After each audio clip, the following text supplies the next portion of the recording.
Hello दोस्तों, मैं doctor जम्मिल। आज आप लोगों को इस लेक्चर में दिखाऊंगा एक्सटर्नल फिक्सेटर कैसे निकालते हैं। एक्सटर्नल फिक्सेटर निकालने की प्रोसीजर क्या होती है। ये एक 25 ईयर ओल्ड मेल पेशेंट है जिसका एक्सीडेंट हुआ था 20 दिन पहले। एक्सीडेंट के बाद पेशेंट को ओपन कंपाउंड फ्रैक्चर हो चुका था।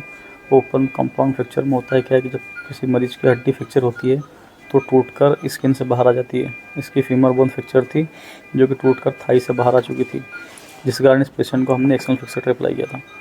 एक्सटर्नल फिक्सेटर निकालने के लिए कुछ इंस्ट्रूमेंट लगते हैं, जैसे कि एक टी होल्डर है हमारे पास, और कुछ प्लार है, स्मॉल और लार्ज, और एक पाना इसमें हम यूज़ करते हैं। एक्सटर्नल फिक्सेटर को निकालने से पहले इसमें जो बोल्ट्स होते हैं, बोल्ट नट जिन्हें हम बोलते हैं आम भाषा में, उन्हें 1 बाय 1 स्लोली आराम से लूज़ किया जाता है। देखिए किस तरह से मैं इनका इस एक्सटर्नल फिक्सेटर के बोल्ट्स को लूज़ कर रहा हूँ। लूज़ करने के बाद आपको एक एक करके उन बोल्ट्स को रिमूव कर देना है, निकाल देना है, इस तरह से आराम से।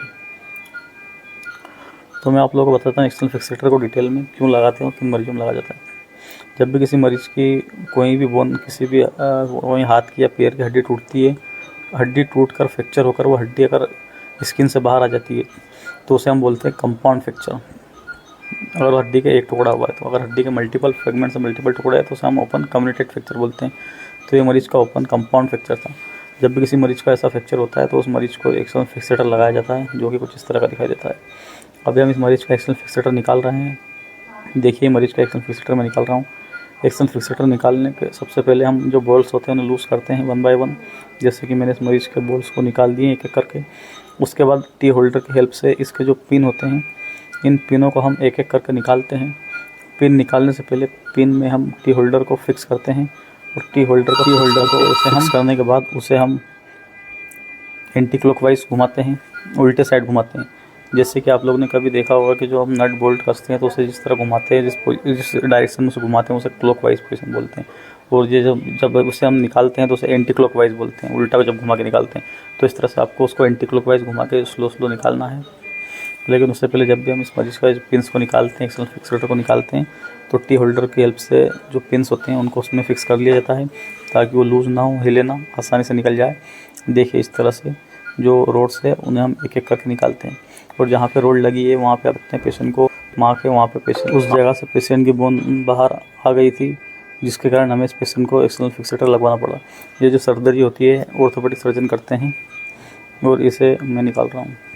निकालने की प्रोसीजर बहुत सिंपल होती है, लेकिन आप लोगों को सिंपल लग रही है, लेकिन सिंपल ये होती नहीं है। इस तरह से एक्सटर्नल फिक्सेटर को निकाला जाता है। देखिए हम इसकी 2 पिन निकल चुकी है।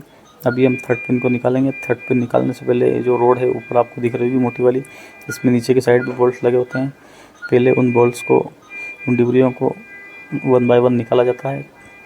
देखिए हमने 3rd बोल्ट निकाल दिया था। उसके बाद 4th निकालेंगे। निकालने के बाद आसानी से हमारा एक्सटर्नल फिक्सेटर का जो 70% पार्ट से बाहर आ चुका है। ये इस तरह की रोड होती है, इससे एक्सटर्नल फिक्सेटर को फिक्स किया जाता है।